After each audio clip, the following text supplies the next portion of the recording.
হঠাৎ দেখা। রেলগাড়ির কামরায় হঠাৎ দেখা। ভাবিনি সম্ভব হবে কোনো দিন।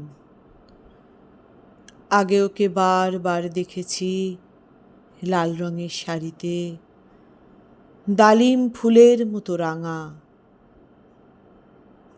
আজ পরেছে কালো রেশমের কাপড়, আঁচল তুলেছে মাথায়, দোলন চাঁপার মতো চিকন গৌর মুখখানি ঘিরে।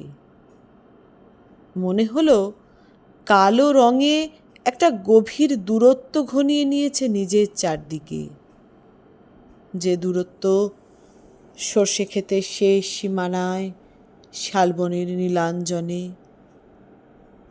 থমকে গেল আমার সমস্ত মনটা, চেনা লোককে দেখলে অচেনার গাম্ভীর্যে।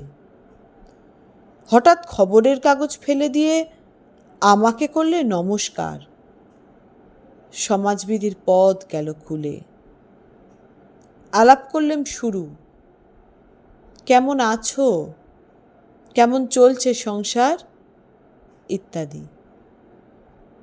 সে রইল জানলার বাইরের দিকে চেয়ে, যেন কাছের দিনের ছোঁয়াচ পার হওয়া চাহনিতে। দিল অত্যন্ত ছোট দু একটা জবাব, কোনোটা বা দিলেই না। বুঝিয়ে দিলে হাতের অস্থিরতায় কেন এসব কথা, এর চেয়ে অনেক ভালো চুপ করে থাকা। আমি ছিলাম অন্য বেঞ্চিতে ওর সাথীদের সঙ্গে। একসময় আঙুল নেড়ে জানালে কাছে আসতে। মনে হলো কম সাহস নয়। বসলুম ওর এক বেঞ্চিতে। গাড়ির আওয়াজের আড়ালে বললে মৃদুস্বরে, কিছু মনে করো না। সময় কোথা সময় নষ্ট করবার?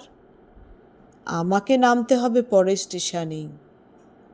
দূরে যাবে তুমি, দেখা হবে না আর কোনো দিনই। তাই সে প্রশ্নটার জবাব এতকাল থেমে আছে, শুনবো তোমার মুখে। সত্য করে বলবে তো?